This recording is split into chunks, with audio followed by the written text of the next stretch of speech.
One thing that was really interesting to me is, and it's just, you've just triggered me with the box breathing and the breathing methods that you're talking about, was how baked in this was to prayer and religion, and that we've been doing it for so long, we've just not realized that we were doing it. And obviously, more recently, not many people are practicing prayer, so we're not doing these breathing techniques as much. But I'd love to hear your opinion on how it is part of prayer and religion, and how ancestors for generations and generations have been doing this.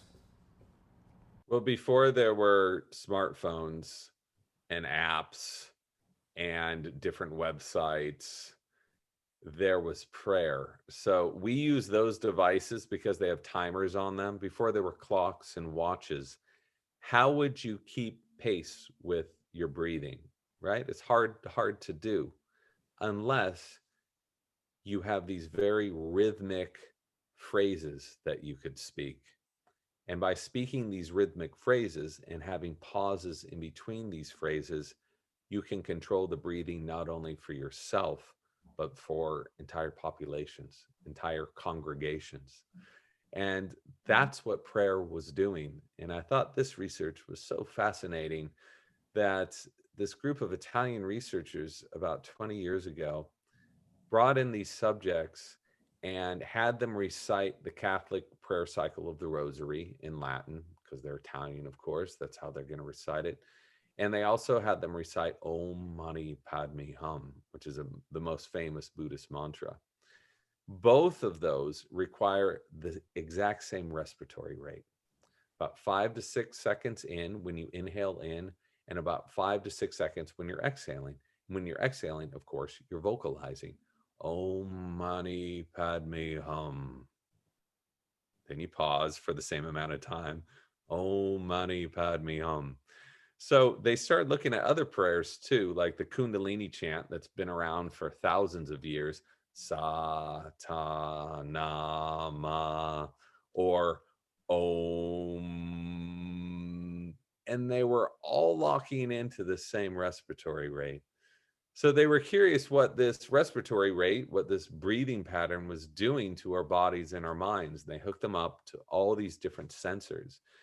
And when we recite these prayers, or even when we breathe this way, we don't even need to recite these prayers. That's just to help with the respiratory rate, the respiratory breathing pattern.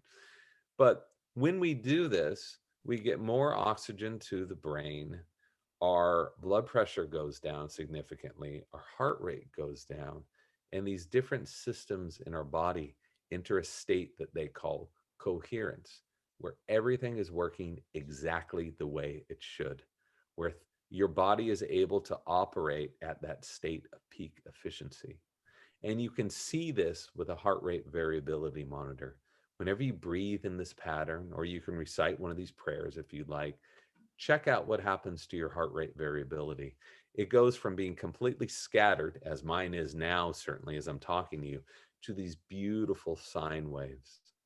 So what's so convincing is, it's not, to me, it's not only how you feel after breathing this way. Oh, I feel better. Okay, that's cool. What is that worth scientifically? Not a lot.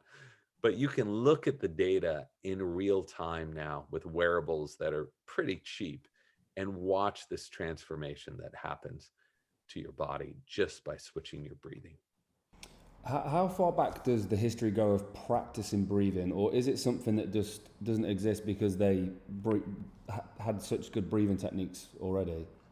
I tried to dig into this, and it gets a little fuzzy the further back you go, but the earliest evidence I could find is about 5,000 years old. So there was this population called the Indus civilization that was at the corner of northern India and Pakistan and Afghanistan. They were highly sophisticated. They lived in these bubble houses, they lived in these cities, they had flowing water, they had sewage systems, they had metal, and they were extremely successful for such a long time. What's interesting is no one's found any proof that they had any religion. So this could have been at a time before religion. What a wonderful time that would have been.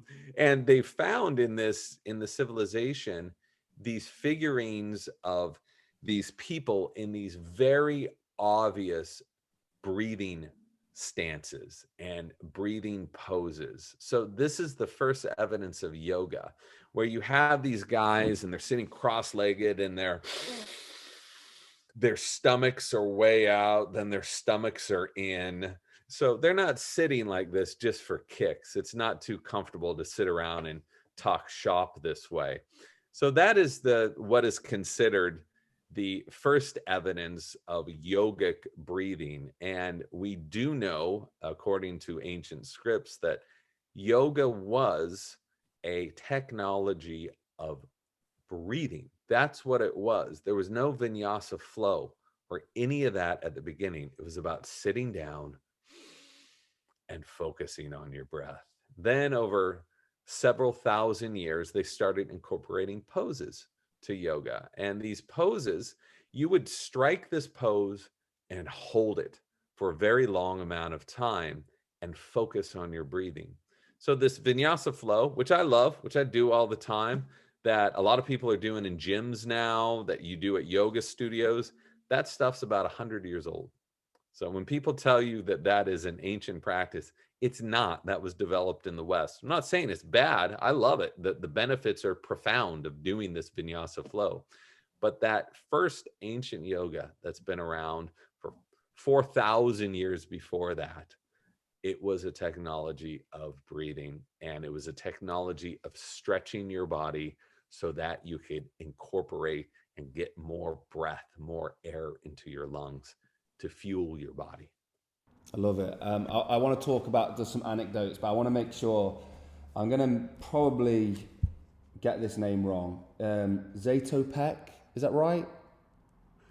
Zatopek. Zatopek. Very, very, very close. I've heard it both ways. It's kind of a tomato situation. Okay. Yeah, I'd love to hear more about that. It's fascinating, that was. So I was knowing all of the benefits of breathing, especially with athletes and especially with people with panic and asthma. I started digging into, I'm like, well, how old what's the oldest evidence I could find of a modern athlete using this? Is it from the 80s? And I found some people who used it in the 80s and destroyed everybody. I found some people in the 90s and 2000s who adopted healthy breathing and became the best in the world. Sanya Richards-Ross is one of them. Check out pictures of her running. She was the top female sprinter for a decade. Check out her mouth closed, breathing through the nose, destroying everyone. And so I kept going back in time, which wasn't easy, right? But I love this part of my job because I can just spend weeks on one thing, getting obsessed over finding this one piece of research. And Emil Zatopek, who was this guy who worked in a shoe factory in Zlin, Czechoslovakia, back in the days when that was part of the Soviet Union, he was asked to run a race, and he had never run a race in his life. He was not an athlete, but the manager of the shoe factory convinced him to do it. In other words, probably threatened him. And he ran this race and came in like second out of 100 people. He thought, maybe there's a future in this.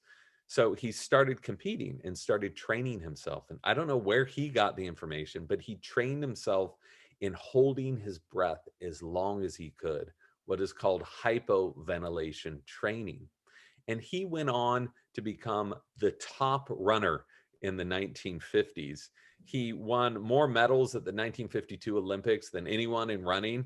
And then he was so successful that somebody mentioned that, hey, there's a marathon going on. Do you want to run it? He'd never run a marathon in his life.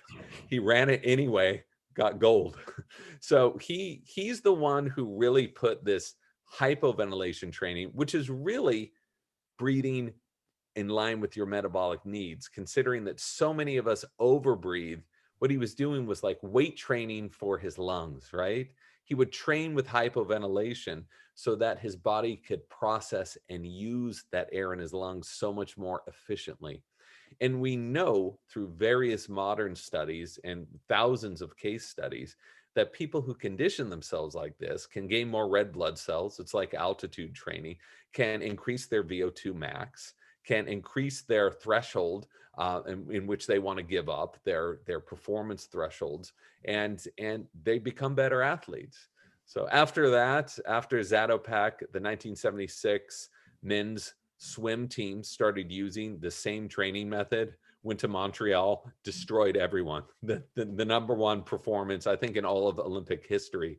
And before them, the track team, US men's track team, developed this healthy breathing, exhaling more, incorporating diaphragmatic breathing, went to Mexico City, were the only team not to use oxygen before and after the race, and outperformed everybody. And I still think that that was the number one track performance of any team in history. So the data's all there, right? The history's there. No one's arguing with it, but it's so surprising that people haven't picked up on this earlier.